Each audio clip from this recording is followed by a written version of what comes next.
All right, we are going to dive in and kick things off. We got a good group on the line, and more people will certainly roll in. Welcome everyone to the Mountain Tough Live Q&A. We do these Q&As around once a month to bring you more information, more education, more knowledge, so that you all can continue to crush a healthy lifestyle, live an abundant life, and continue to focus on being a holistic person and human being. So a lot of our Q&As are focused on that holistic approach. So we are spending a lot of time on the physical fitness side of Mountain Tough, but we also dive into a lot of topics such as spiritual, emotional, nutritional health. And of course, Mountain Tough, one of our favorite things to do is dive into mental toughness. But on tonight's Q&A, we have Dr. Tom Walters. Tom has been a buddy of mine since we were young guys growing up in Billings, Montana. And if you're familiar with Mountain Tough and the app, he has created a lot of amazing programs in the Mountain Tough Plus app. So prehab and rehab joint specific modules are inside of Mountain Tough Plus. So a lot of you folks may have seen those there, as well as a lot of folks may have seen his educational content on Instagram. So we're getting ready to dive in.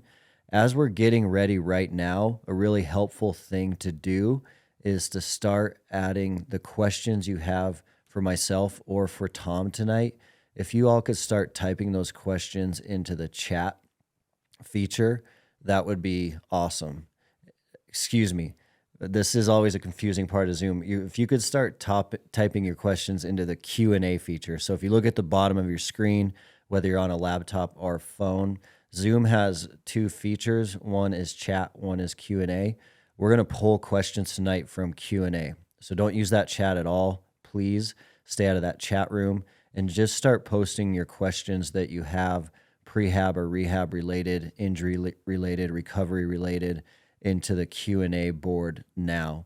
So we go through the Q&A board. We're not going to look at that chat board. So please start typing them in the Q&A. We're going to get to as many questions as possible tonight, and then we will always record this episode, and this episode will be released later on in the Mountain Tough podcast. So if you want to come back to this and re-listen to some of the answers or the content we talked about tonight, you can do that here in a week or so on the Mountain Tough podcast, and that'll be available across all podcast stores. So keep an eye out for that. A few other housekeeping items. Everyone comes into these lives on mute. If you could just stay on mute the whole entire time until we call on you to ask your question and repose your question in your own words, that would be awesome. So I'll go through the Q&A board. I'll be kind of monitoring the questions. And when I call on you, you can just unmute at that time and we'll dive into the topic you have tonight. In any other time, just please stay on mute. That cleans up the background noise on a lot of these lives. That would be super helpful.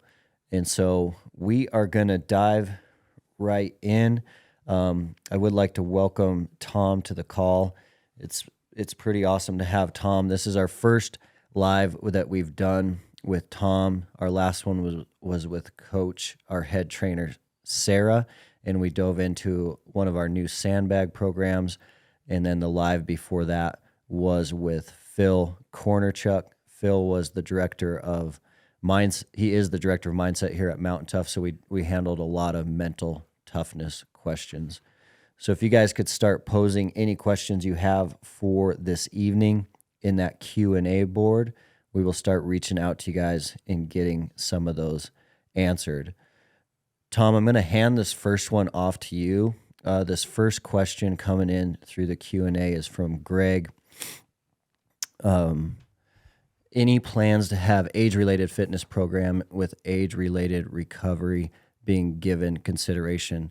So, Tom, what I'd like to do here is if you could just dive into how you view training and age, and then I will finish up this question on how we're kind of handling that in the Mountain Tough app. But first, Greg, if you could just unmute and let us know a little more background on your question, that would be awesome. Yeah, hey, thank you. So age related, I went to a sheep show a couple years ago, and I noticed there were some athletes in there that were older, like 60 and up, and they weren't able to keep up with the 5 day a week programming and weren't able to recover adequately to follow that program injury free. So I'm just wondering if there was any plans to have like an age related uh, mountain hunter programming that would take into account the recovery that somebody who's 60 or older requires. We can still be probably just as strong in a lot of areas, but our recovery definitely is not what it was when we were younger. For sure. Tom, will you dive into what you're seeing with athletes in their 50s and 60s, and then I'll follow up with what's going on at Mountain Tough? Yeah, I mean, I definitely understand. Thanks for the question, Greg, where he's coming from. I mean, I'm 41 and I don't recover the same as when I was 20. You can definitely see how things change over time. And I think this is a question and a topic that comes up often in physical therapy, I think. And it's something we have to be cognizant of when looking at trying to help people kind of remain injury free. And then obviously, when they already have pain or some injury going on, figuring out we're always trying to keep people in their exercise. You know, back in the day, and you'll still hear this from some doctors and maybe some physical therapists, they'd tell you to completely rest from whatever you're doing. And we really try not to do that anymore. There's just so much deconditioning and muscle atrophy and things that come from resting, but you do have to be mindful of that volume of loading. You know, it's we talk about it now in the PT world as sort of load management. And, you know, when you're thinking about if you've got a 5 day a week training program and you are having a difficult time recovering, I think there has to be a way to, you got to start thinking through playing with variables on how are you going to manage that load on your system so that you can recover. And for some people, that's just having less days of loading. I mean, that's usually the easiest when people come in to see me. If they're doing a 5 day a week, I might say, let's try to go to 3 days and then have some days that are kind of more mobility and recovery based. I don't know with Mountain Tough what that looks like with what's being planned in the future, but that's usually the thing. Usually, what gets people into trouble is the volume of loading. If there's just too many days in the week that's happening as you age, it just becomes harder for people to recover. You can implement, there are different strategies out there recovery wise that you can try and implement to try and push back on that, whether it's there's all kinds of whether you're using like ice and heat, whether it's just kind of general mobility, probably things you're already doing. Usually those can help a little bit, but at the end of the day, usually it's some kind of it's trying to come up with a little better balance so that your system's not loaded so much. Otherwise, it does just have a hard time. It has a hard time getting back to baseline, and then you just your injury risk increases. So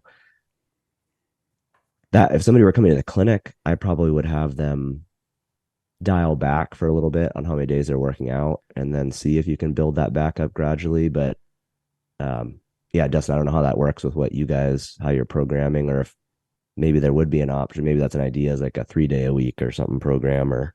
Yeah, at Mountain Tough, Greg, what we have done, which can easily get missed, honestly, inside of the Mountain Tough app, is we've heard the same comment throughout the years, and we have done a lot of work in the last year to address that specific question and that specific issue. And so the one reason it's getting missed is because some of these programs that are out there to solve your question background inside of Mountain Tough aren't specifically called backcountry hunter like the other ones you're familiar with. So for years we had backcountry hunter postseason strength, and we had backcountry hunter preseason prep and the in season and spring. And we heard from so many other mountain hunters and other athletes as well that were more in that 50 to 60 age range that were looking for those 2 day and 3 day and 4 day a week options for this exact question related to recovery. So just helpful background on that question is we do have the gym on ramp program, and that one is relatively new. So gym on ramp is 2 days a week, and it is a nice kind of ramp up program so that you still have a lot of recovery in your life and in your schedule. And by design, we are asking folks right after they finish gym on ramp to go to gym foundation. So gym on ramp is 2 weeks, 2 workouts per week, and then they transition into gym foundation. So Mountain Tough Gym Foundation is going to be 4 weeks, but you're going to ramp up from 2 workouts a week to 3. So it is kind of taking you through a nice, safe progression. And then we actually just filmed a 4-day-a-week strength program. It's going to launch on January 1st, and it's also to solve a little bit of these issues behind your question so that people can pack on the strength they're going to need for the mountains, but they're still getting those 2 or 3 recovery days throughout the week. So we've seen it a lot, Greg, and we've heard it a lot. I think the only problem that we haven't currently solved specifically is that preseason phase for the mountain hunter that's in their 50s, 60s, or 70s. So that preseason mission-specific phase where you're training hard in June, July, August to get ready for September, or if you're training hard to get ready for some of those August British Columbia or Alaska hunts, that best option right now in Mountain Tough is to continue to do preseason prep 2.0, but work with us a little bit to modify that program. So our support team does spend a lot of time helping athletes modify that program around some increased recovery. So we will connect with you if you're going to go with that preseason 2.0 coming up this spring on more of a 3-day-a-week option, and we'll kind of help you modify that program to get some of that extra recovery. Can I say something else on that, Dustin? Yeah. Depending on what Greg has going on, a lot of times, I obviously don't know all the details here, but sometimes if it's just a specific body region or tissue, usually you can kind of figure out what's being overloaded. So I don't know, maybe he has a specific thing that he's struggling with in terms of recovery that's staying sore or something like that. A lot of times, you can modify that in a workout. It might be that you can keep the same days of working out, but you just regress or change that area or tissue that's being loaded. So that's usually what's happening in PT is somebody comes in with they've got a rotator cuff issue or they've got an Achilles issue, and we might keep the volume of all the other movements in their workout, but just figure out a way to regress or dial back the movements that target that sensitive tissue. So there might be a way, without knowing all the details, maybe there's some modifications in those programs that can happen too. Awesome. Is it okay to comment right now? Yeah, go ahead, Greg. Yeah. Appreciate that, Tom. I've used quite a few of your videos for recovery and issues. I've been training a long time and have a long background of training. I'm 58. And I guess my question was more for somebody new to Mountain Tough, and they come in there and they jump into, one of the quarters, the preseason, the spring or the whatever, and they get discouraged because they get injured and you don't see them anymore.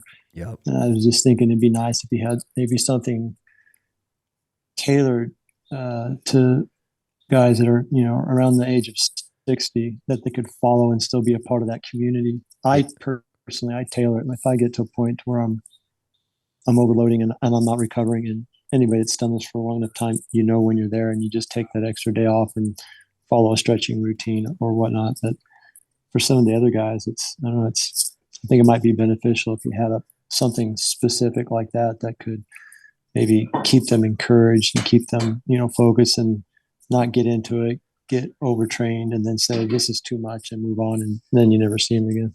For sure.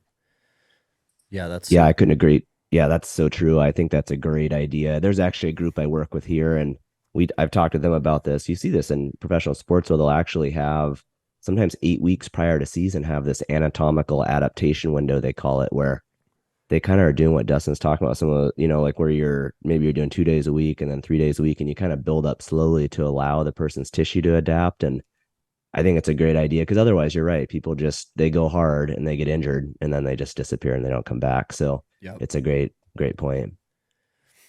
Awesome. Thanks, guys. We are going to transition to the next question. We've had a lot of new folks join, so just one quick reminder, post your questions you have for this evening in the Q&A feature at the bottom of the screen. So we are going through that Q&A message board looking for questions for this evening. And so if you just joined recently, please type your questions there.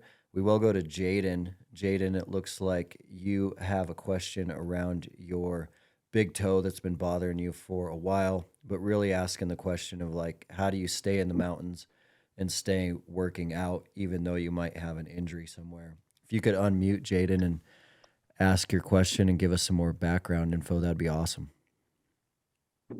Cool. Yeah, thanks, Dustin. Thanks you guys for holding this tonight. I was wondering this recently because I've just been kept grinding on a toe injury that I got in July. And I just was like, well, how do you keep going through season while also trying to treat this like you should be trying to recover it or get it healed up? We're at the end of the season now, so I'm like, okay, well, maybe this just means over the winter I have to do something different. But I just didn't know if you had any input on modifications of things you should or shouldn't do when you've got an injury. Tom, Yeah, man, it thoughts? is tricky, right? You guys it's like you're an in-season athlete, and in-season athletes are always tough because they're just constantly challenging and loading the area, and it's usually their schedule weighs more towards stressing the tissue versus recovering. And this is always a tricky thing, like I say, with any kind of in-season athlete. When you're looking at something, I definitely agree with you. Like as the season comes to an end, there's a lot of things you can do for your big toe specifically. People don't think about it a lot till it's injured, but different mobility kind of things. You'll find a lot of people who are stiff in their big toe. There's ways you can kind of mobilize it and stretch it and actually kind of strengthen some of the flexor and extensor muscles for it. I mean, it's such an important joint. It goes through 60 degrees of motion. Just when it hurts, like walking is really difficult. You need that big toe to have its mobility to be able to walk normally. And, it's a little hard. Some of these questions are always a little bit tricky because I'm not actually testing you and seeing what's going on. And so giving really accurate suggestions on modifications and things is tricky without those. If somebody came in here, I'd evaluate them for an hour and that would give me some data to go off of. But, big toe wise, it can be, sometimes there's ways you can kind of tape it. Like, I don't know if you've experimented with going on YouTube and looking at taping strategies for your big toe. Sometimes protecting it like that, if you have to be on it, can be helpful. It's a tricky one though. It's not like when you get into feet, like the feet and toes, and you have to be on your feet, it's really hard it's really hard to find a modification often that's really makes it. I mean, this is the same thing happens with plantar fasciitis. When people have that, it can be really hard to get it to go away if they have to be on their feet all the time. So you play with things like orthotics and different shoes. And sometimes if you can just change the stress a little bit on the area, it makes a big difference in the pain. So, that might be, I don't know how much you've played with that stuff, but just experimenting with, can I try and change the stress that this tissue is going through and see if that can get me by. And so, but those are, sometimes there's actually an over-the-counter little orthotic we'll have people try. Sometimes it's called Super Feet. It just slides into your shoes. Sometimes it's more of an arch kind of thing, but it might affect your toe. But I would just play with that. Like maybe it's taping your toe, getting athletic tape and taping it. If you want kind of mobility exercises for big toe, you could always message me on, it's probably easier just on social media. Like if you DM me on Instagram, I can send you, I've done posts on big toe mobility and things like that. So I can send you some things to try. But yeah, man, honestly, you'll probably, once you can let it rest a little bit and then you can work on it, that's probably going to be your best bet. Okay. Sounds good. With those kinds of injuries, do you recommend people try to get into the water, or does that not help necessarily? Yeah, that can be good. I mean, especially if you can, hot water, like jacuzzi kind of stuff, and get in there and work on mobility. A lot of people have stiffness in their big toe joint. So if you can actually mobilize it and loosen it up, that helps a lot of people with their pain. Even massaging and mobilizing the plantar fascia, that tissue on the bottom of your foot. Like you've probably maybe seen techniques where you kind of roll it with like a tennis ball or a golf ball, stuff like that. Loosening up that whole area all the way up into your calf. There's this big kind of fascial connection from your calf muscles to your Achilles to your plantar fascia, and all that affects your big toe too. So yeah, that can be ice and heat both have research for pain, so you could try that on your toe. Yeah, getting in water and kind of doing stuff. I mean, it's probably not going to make some magical difference, but it might help a little bit. Cool. Well, I appreciate your time. Thanks for going in depth with me on that. That's cool. Yeah, let me know if you need those kind of self-mobilizations. There are ones you can do. They're similar to what, if somebody came in to see us, we would kind of grab the joints and mobilize it. So but you can kind of do them on yourself. So. Okay. I'll hit you up on social media. Thank you. Yep. Jaden, you're going to have to buy a hot tub too and just chill in that thing every night. Darn it. All right. You better have that toe fixed up before we come see you this winter. We need to just do a group workout while we're in Cody. Yeah, that'd be awesome. All right, let's put it on the calendar. Cool. All right, we're going to transition to the next question. Thanks for that, Jaden. We have had a few new folks join. So just as a reminder, if you have questions related to prehab, rehab, injuries tonight, please post them in the Q&A feature. We're kind of working our way through that Q&A message board. We'll try to get to as many questions as we can this evening. So if you have a question for myself or Tom, please type that in the Q&A message board now. We're going to shift to this next question, Tom, and this comes from Gonzalo. Gonzalo, if you could unmute and let us know what's going on. It sounds like you got an IT band syndrome diagnosis and just wondering how to recover and how to make sure it doesn't happen again.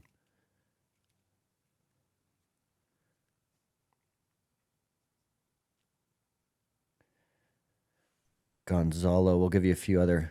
There we go. Yeah, hi. Hey, how are you? Good. How are you? Doing great. Hey, listen, I was hiking the Grand Canyon, rim to rim to rim. Going back, I got hurt on my knee on the outside. Anyway, after getting out, went to the doctor and he said it was an IT band syndrome. He only said it was overused. So, which I appreciate, I guess, that I don't need any surgery or anything like that. But first off, how do I want to do it.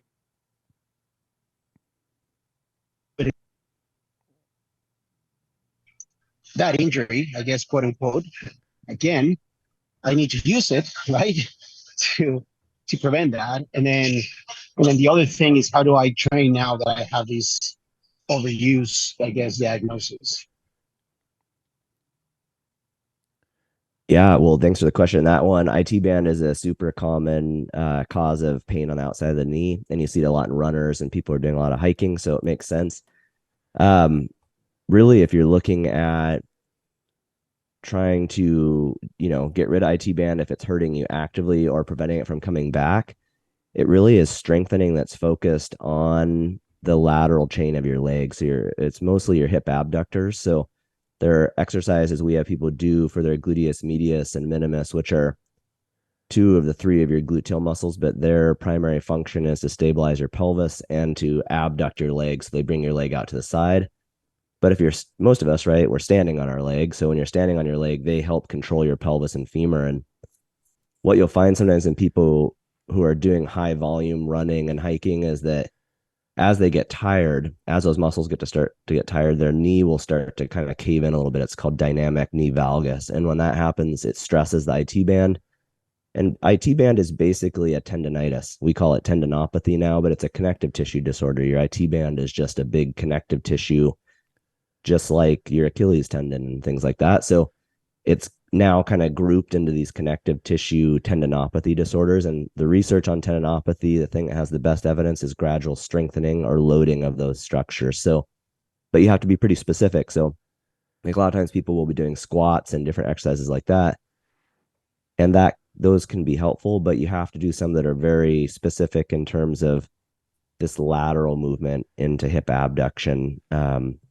And even looking at, if you're doing things like single leg squats and things, how well you control your knee and control that femur bone, that thigh bone. So those have the best, like I say, those have the best evidence in terms of getting rid of pain and then also preventing it coming back.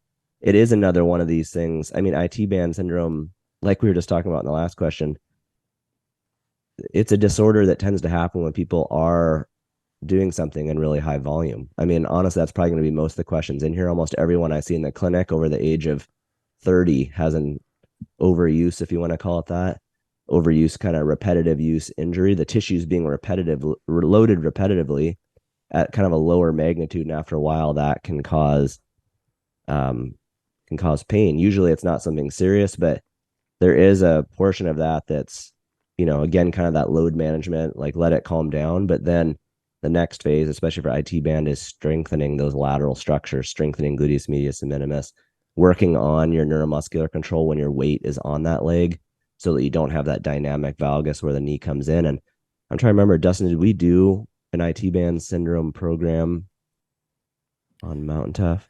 Well, we got into some of it a little bit. I was just about to ask you like what your favorite glute med exercise, like your top 3 go-tos are going to be. But I do remember filming some of that content with you and doing like the fire hydrants and stuff like that. Yeah, those ones are really good. So I usually have people start one that's a little less functional, but it's really good for targeting that area, side lying hip abduction. So say it's your right leg, you'd lay on your left side, and then you lift your right leg kind of up and back to the corner, and you'll really feel it in that upper and outer part of your glutes where gluteus medius and minimus are.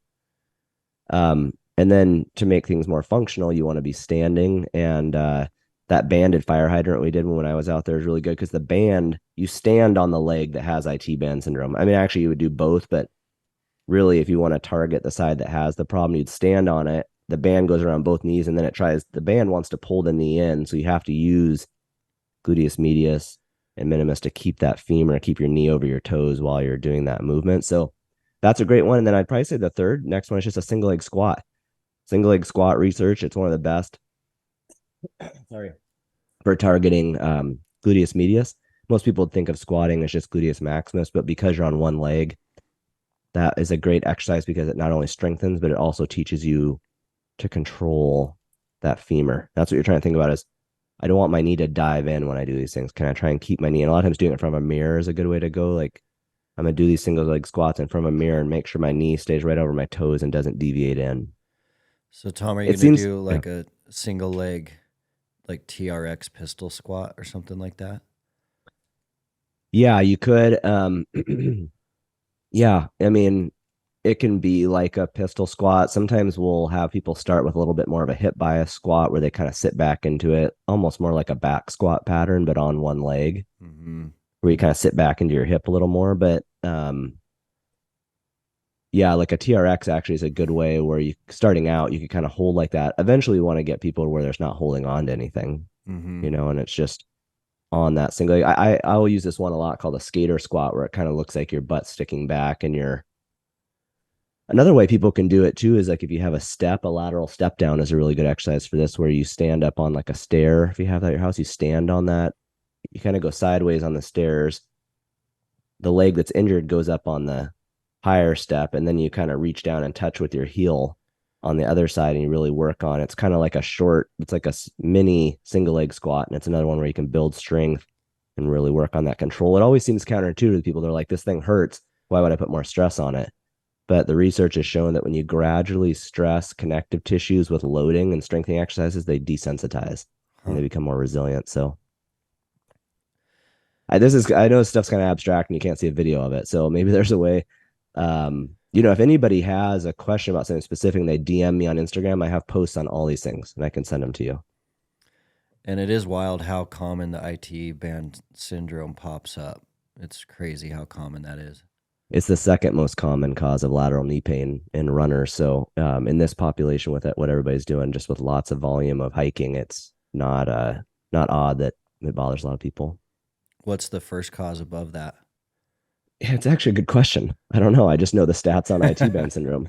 It seems like it'd be the first. Yeah. It's probably like a meniscus thing or something. You have your LCL ligament, but not many people hurt that. Yeah, it's a good question. Nobody's ever asked me that. I should go find out. Yeah, we got to figure that out. I have to Google it tonight now. Awesome. Thanks, Tom. Thanks, Gonzalo. Gonzalo is actually working out in the gym right now as he asked that question, which is awesome.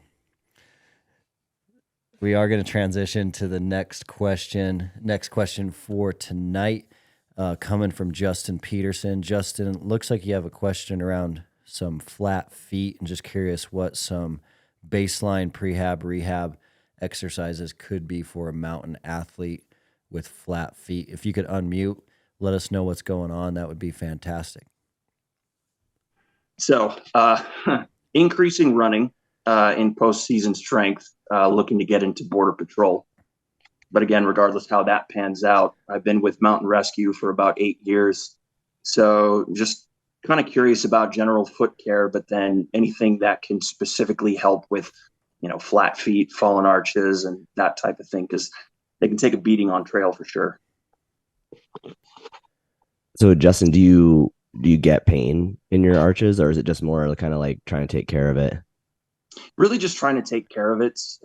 With the running in postseason, my ankles are a little angry with me, but I'm also not a consistent runner, so that doesn't surprise me terribly. Yeah. Well, it might be reassuring to tell you, for you to know, there's definitely things you can do. It sometimes is reassuring for people to know that if you kind of developed with flat feet, it's usually not as big an issue. A lot of these things, the body, if you developed with it, you just kind of adapt to it. And unfortunately, there's a lot of people out there who will make you feel bad that having flat feet, you'll sort of feel like flat feet is just inevitable that you're going to have problems. But there's a lot of Olympic marathoners with flat feet. So if you're looking at that, if you do have symptoms with it, or you want to, it doesn't hurt to try and work on that area. The research has kind of shown that even if you strengthen the muscles that control your arch, it won't actually lift your arch. It will make those muscles stronger, but exercise doesn't really change our static postural alignment. So arch type is people who it has to do with the muscles in your foot, but also the ligaments. And so even if you do all the strengthening in the world, it's not going to shorten those ligaments and pull your arch up, but you definitely can strengthen them. There's a bunch of layers of muscles in the arch of your foot. And so we do use a lot of these exercises in people who have arch pain. Sometimes you'll actually see people that develop a condition called tibialis posterior tendon dysfunction, where their tibialis posterior, this muscle, its tendon actually kind of lengthens and deteriorates, and their arch gradually collapses in middle age. Those individuals, that's a different situation because they had a higher arch and then it slowly flattened when they were older. So, but if you were just born with it and just kind of developed with a flat arch, usually it's not as big a deal. But there are exercises you can do. There's different kind of these kind of arch training exercises. There's one called a short foot exercise. It's almost like doing an abdominal crunch for your foot. And they are tricky at first because most people have never done these before. So they're trying to figure out how to kind of connect their brain to those muscles. But there's some one where you're in standing and you kind of work on keeping your whole foot on the ground, but kind of using those muscles to lift your arch. So it kind of looks like a crunch for your foot.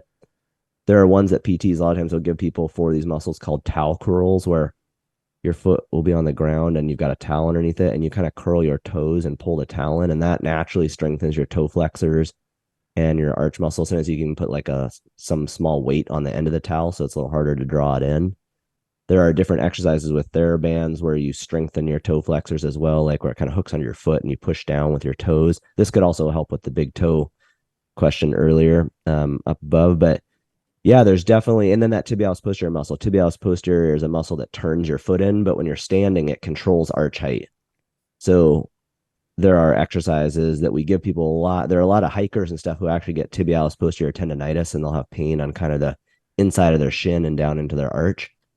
So there are definitely things out there you can do, but I don't want you to go away thinking that just because you have a flat foot, that's a bad thing. So I think it's always a good idea to strengthen an area. Strengthening has the best evidence for protecting against injuries, but don't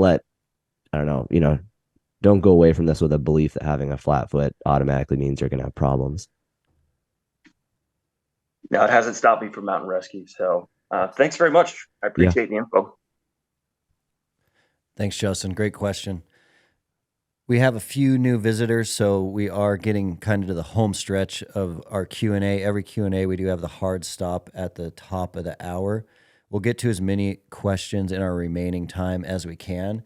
So just as a reminder, if you want us to dive into your question tonight, make sure you get it in that Q&A board. We're working our way through the Q&A message board in the Zoom feature. So don't put your question in chat. In this remaining time, if you could drop a question into the Q&A board, we will get to it if we have time remaining. We are going to shift to the next question. Next question comes from Lauren. Lauren, if you could start to unmute and let us know what's going on. It looks like you are ramping up your running and running into pain in the knees, ankles, and some plantar fasciitis. Yeah, it just kind of seems like every time I start to train before archery and I start running more, it's like, I don't know if it's the impact or if there's things I should be training and preparing for in tandem with that. But I've done the whole like, okay, gradually increase, and it's like painfully slow. And then I inevitably come up against pain. And I've just kind of always told myself like, well, you're just not a runner. And I don't really want that to be true. Yeah, right. It's tricky for a lot of people. I think, yeah, it sounds like that's a huge component, is just gradually loading and letting your tissue adapt. So once you've done that, I'd say there's probably two other things. I mean, if you're following the Mountain Tough, you're probably doing some strength work, but a lot of times runners, they'll tell me, oh, I run, I don't need to strengthen. And there's just a big difference between slow, heavy loaded strength training, and especially things like calf raises. There's some different, there are calf raises we do now that came from recent research where you do a calf raise with your big toe elevated, and that targets the plantar fascia more. So there are these things that I would say probably in tandem with your running, maybe 2 to 3 days a week, you have these kind of specific strengthening drills to see if they can, and ideally, before the running picks up, kind of having that 4 to 6 week period where you're starting to strengthen these areas and kind of get them ready for the running. Even when people do that, sometimes they still run into issues. So the other thing would be looking at maybe your running technique. There's a lot of value oftentimes in kind of hiring a running coach just for a few here and there to kind of explain your symptoms. A lot of times they can visually just pick up on things that you're doing. Like a lot of people who heel strike tend to have more knee pain. So maybe it's switching a little bit more to like a midfoot or a forefoot strike. And that's hard to know on yourself. It's nice to have a coach sometimes who can pick up on that and help you change we try not to mess with people's running form too much unless they have symptoms, and if somebody who's struggled with having symptoms with running, then you start to think about, well, maybe we can change your technique, so maybe like from more of a heel strike to midfoot or a forefoot strike. Also playing with things like cadence. Cadence is just, the number of steps you take per minute. There's research showing that if you take more steps per minute, and there are apps for this where you can track your cadence and you just try to increase it by 10 or 15%, it has a huge reduction in force that transfers into the knee. So you can just increase your steps by like 10 steps per minute. And I think it's something like a 30% reduction in force into the knee joint. But you have to have an app where you can kind of track your cadence, see how many steps are you currently taking per minute. Now I'm just going to try and up that by 10 steps per minute. So it does feel kind of weird at first, like you're taking way faster steps, but it really can help to reduce, the pain with some of these running related injuries. But I'd say honestly, probably if you already have some strengthening going, you might just look into like, can you find a running coach in your area and have them meet you at a track for a few runs and just see if there's any pointers and technique changes. Sweet. Thanks, Doc. Appreciate your time. Thanks, Lauren. Thanks, Tom. That's a great question. We see that a lot in the lab. It's super, super common. And we have, just in the last year especially, we've seen a lot of our local Mountain Tough athletes and folks that are in the lab testing a lot of different programming. We've really seen people take a look at their stride and their heel strike versus toe strike. And we have seen a bunch of people this year start to use those cadence apps like Tom was mentioning, and it's been a game changer for a lot of people. It definitely is a mental discipline challenge because you have to kind of rewire your brain to create a new running pattern. But when people kind of put in that work, it's pretty cool to see the results that are coming out on the backside of that. Awesome, Lauren. We are going to transition to Mike. Mike, it looks like you have a question on the emphasis on workout specific footwear, cross trainers, trail, road. So if you could unmute and let us know what's going on. I assume your question's related to like, squatting and lifting shoes, running and running shoes, but let us know what's going on. Yeah, hey, good to hear you guys again. Been on all three of these. You guys are just a wealth of information, man. I really appreciate it. You yeah, bet. so the question is we're talking, prehab, rehab, that kind of stuff.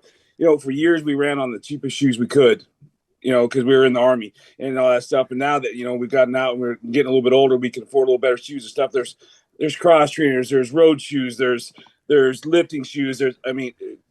Back into this aspect of, kind of, what the lady just said prior to me is do you put any emphasis on this for that stabilization, for that, that foot mapping, all these things, because, a lot of squatting, a lot of press, and a lot of knee bends, all these things, and we're talking about the stabilization stuff in this rehab. Do you think it's worth any time and effort in taking that time to get these specific shoes, or is it based upon, technique and how and when and stuff like that? That's kind of where I'm at on this. Over. That's a great question. Yeah. I mean, of course, yeah, for sure. All those other things like the load management, your technique and form, your biomechanics, all those things, but shoes are huge. There's actually some cool studies that come out of the military where they just take people and they look at the occurrence of running related injuries in individuals in the military. And they will compare, they did a study where they took, shoes that were matched to the person's arch height. So like they had a really high arch or they had a low arch. They try to match shoes to them. And then they had another group where they were just like, pick whatever's comfortable. And the people who got injured less were the ones who picked what was comfortable. So I think there's a lot of fighting out there in the shoe world, like, only minimalist shoes, or you got to wear Hokas or whatever. I think at the end of the day, you got to pick what's comfortable. And it's a huge consideration. There's been a bunch of foot questions, running injuries, toe injuries, like shoe wear is a huge component to think about. And I think you've really got to think of something that's comfortable. And I think you also, the musculoskeletal system tends to get injured when it's having to go through the same stress all the time. So sometimes you just have to think about varying the stress on your system. And I have a buddy who's a PT who only treats like marathoners and things, like runners. He only treats runners, long distance runners, and he does triathlons himself. And he has 7 pairs of shoes, and he wears a different shoe every time he runs. And so he's always looking at trying to vary that stress on his system with the exact goal of, I'm trying to reduce running related injuries by exposing my system to different types of stresses each time I run. Dang. And so that's probably taking it out there ways, but I do think the primary consideration you want to think about is, are you really comfortable in the shoes you have? And then maybe have 2 or 3 different pairs, and you just mix it up and kind of vary that stress. But I think it for sure is a major factor to consider. I mean, you want to think about the stress you're putting on the system, how much you're stressing your system, what kind of strengthening program do you have? Is it comprehensive and targeting all these tissues? But yeah, then like most of us are training in shoes. So you want to pick something that is comfortable to you that's going to help reduce running related injuries. And we have research for it. So, I mean, just to kind of caveat and trying to understand and say, so, doing the Mountain Tough, all the workouts, that's not a running shoe situation. That would be more of a CrossFit situation or a cross trainer type shoe for a different type of support. And then we don't run on cross trainers because they're going to put ourselves in those different aspects. Kind of what you're saying there. Over. Yeah, I agree with that. I think you would, in those situations, like you probably want to try to pick a shoe. The shoe that you're lifting in is probably not going to really be built for running. So if you can, I would try to invest in a shoe that's like, this is my lifting kind of training shoe. And then these are like my running shoes. And then that naturally is a way to kind of change the stress on your feet. So find something that's comfortable in each of those areas, but is specific to that type of training. Awesome. Hey man, really appreciate it. Thank you very much. No problem. Thanks, Tom. Thanks, Mike. Mike, I've definitely gone through that same experience in my life where I used to kind of be a one shoe guy. And then if I look at my life and even the folks around our gym here in Bozeman, you see a lot of people, males and females, they're kind of like 3 or 4 shoe people now. So most of us here in the office, we have our favorite running shoe and you'll see people kind of switch that up, like Tom was saying, like always kind of trying something different as those shoes start to wear out.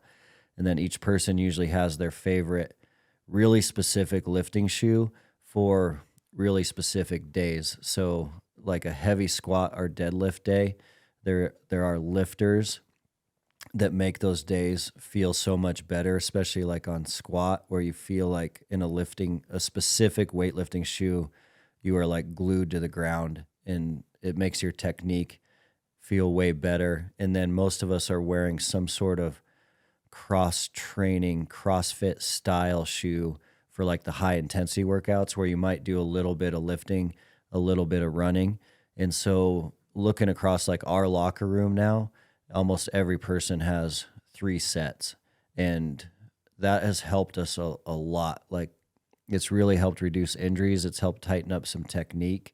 And so I know it's expensive, but it's definitely a game changer. Great. Hey, thanks a lot. Appreciate it.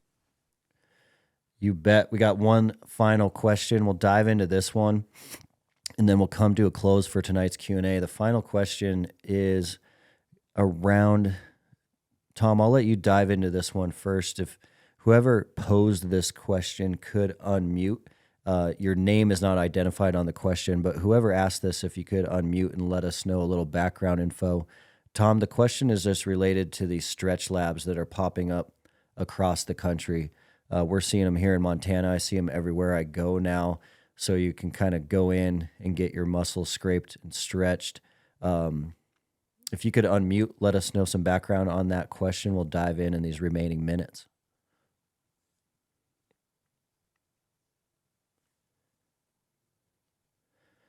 This participant might be stuck on mute, but we're going to dive in anyways. Tom, what do you think kind of about these stretch labs popping up around the country? I think they're kind of cool, actually. You know, I mean, we've got one here just a few miles from my house, and I have a lot of patients who it's kind of like massage therapy in a way. It's like you go in and somebody's stretching you. I mean, there's whether you're doing yoga or some other flexibility mobility practice, there's a lot to that for certain people. Like especially if you're a little more on that hypomobile side of the spectrum. In rehab, we're usually kind of looking at people, especially if they come in with like back pain and hip issues and shoulder issues. Like, is this person a little more on the hypermobile side of the spectrum? Like they're very flexible, or are they a little more on the hypomobile and kind of stiff?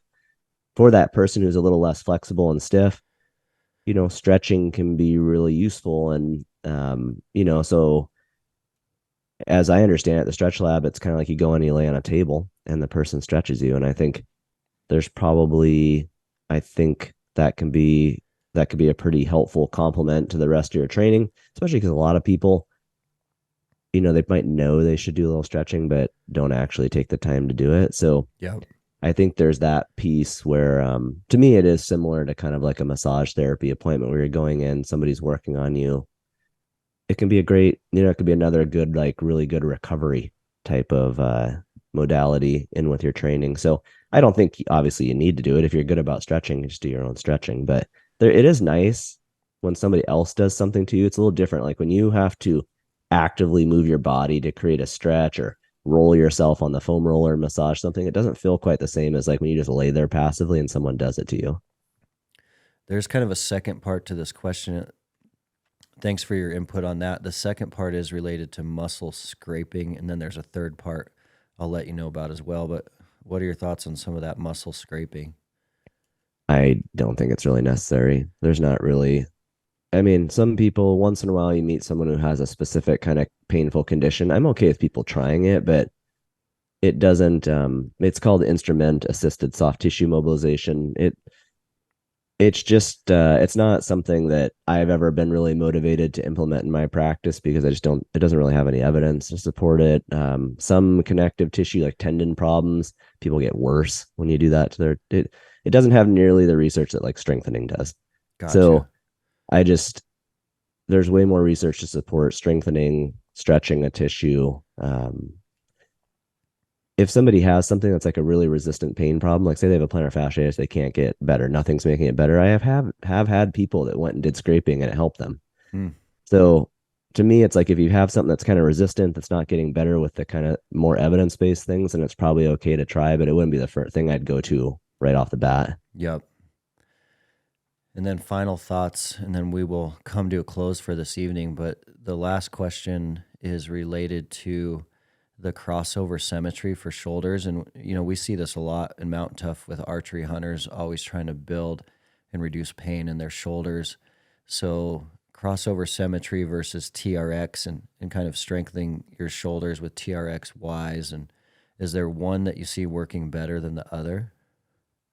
I honestly haven't talked to enough people that have the crossover symmetry to know how it compares to Yep. like the TRX kind of standard. Like that's been around so much longer. I think at the end of the day, for sure, there's probably not a huge difference. I think if you're just consistent about strengthening those scapular muscles, that's going to be huge in terms of keeping your shoulder muscles healthy. So, it could just be even open chain, like you lay on a bench and you use dumbbells and do I's and T's and Y's. I mean, I think the TRX is nice in that you kind of get this closed chain where your hands are fixed. It's kind of more of a closed chain exercise where you're pushing into it. But we have so much research on shoulder health and the value of strengthening your scapular muscles, all those muscles that attach to your shoulder blade. That's really the foundation of your shoulder. Your shoulder blade it's connected only by muscles. It's just floating on your rib cage pretty much. So you want to have good control of your shoulder blade. It's sort of the foundation for your rotator cuff and your shoulder joint. So whatever you choose to strengthen it, I think all those things are probably good. And if you were to kind of study like TRX exercises versus crossover symmetry, I'd imagine they're both helpful. Awesome. I haven't gotten to use the crossover symmetry. I don't know, but I'm sure it's good. Yeah, we played with both in the lab, and we just found ourselves going back to the TRX because it's always there. It's super simple, and so we'll do a lot of the Ys, and it is crazy how good everyone's scapula is feeling right now because it's just a normal part of our week over the last year is we're seeing TRX Ys about twice a week, and like shoulder pain has gone so low here in the lab that it has been really cool to see that happen. And then it's nice with the TRX because we're using it for other things as well. So it's, it's hanging there. You just got to grab it and get going. And yeah, it's been awesome. Yeah, that position where you're up overhead, where a lot of people have issues, and then you're doing a closed chain like that, I think there's something really kind of different because a lot of PTs will just give people these open chain ones with dumbbells, but there's something different when you push into that TRX and activate in that way. I think it's a great exercise. Awesome. Thanks, Tom. We are coming to the end of our time. Thanks, everyone, so much for your questions. We really appreciate you all joining these lives. We know it's a busy time of the evening for a lot of folks, and we love doing these lives. We'll continue to do these lives. Every single one will have a specific theme and mission behind it. And so Tom's tonight was about rehab, and the next one, we're not sure what it'll be. We haven't dove into spiritual topics yet with Brian, so we might go that direction.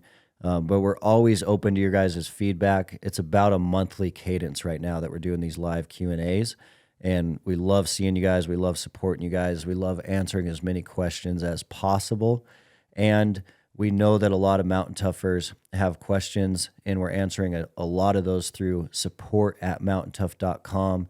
We're answering a ton of those on social media, and we're answering a ton of those through the app, through the message boards on the videos of the app.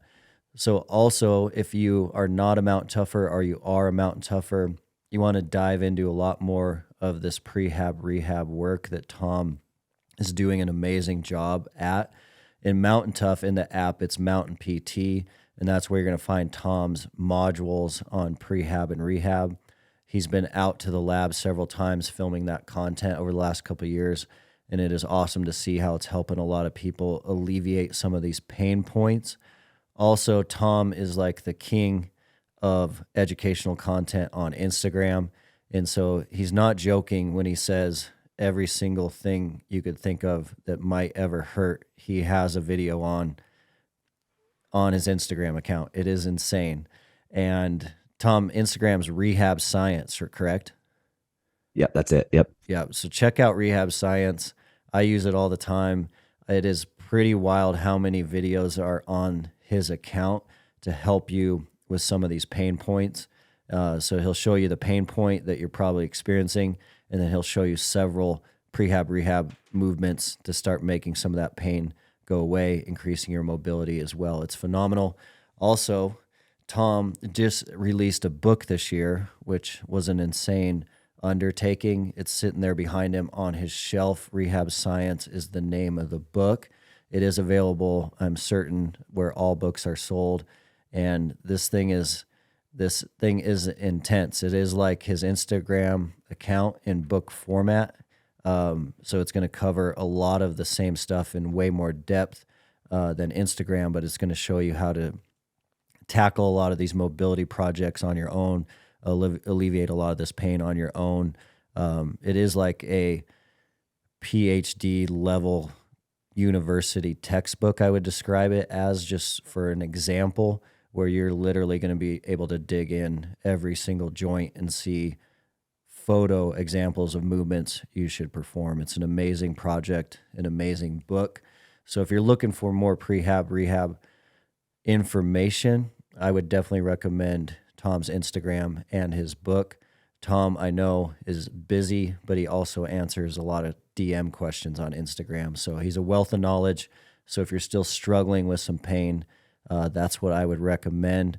And I'll let you close us out, Tom, but we just love you guys, love seeing you on these lives, and we'll continue to do that. And then look out for it in the podcast store here in a couple weeks. Well, yeah, man, thanks for having me on. I hope this was helpful to everyone. I know we're just kind of scratching the surface when you're getting into the whole body and different kind of symptoms and pain issues people could be having. But like Dustin said, I'm always happy if you just DM me on Instagram. It's just Rehab Science. I can forward posts to you YouTube videos. I have my YouTube account has a little bit longer format for all these same issues, and then the book, of course. If you need links for anything, just, because it's hard to find things on social media. So just DM me. Don't worry about doing that. Just mention you were in this live and what you've got going on, and I'll try to get you in the right direction. So yeah, but thanks for having me. Thanks, Tom. Really appreciate it. Love you, man. And we'll see everyone soon. See ya.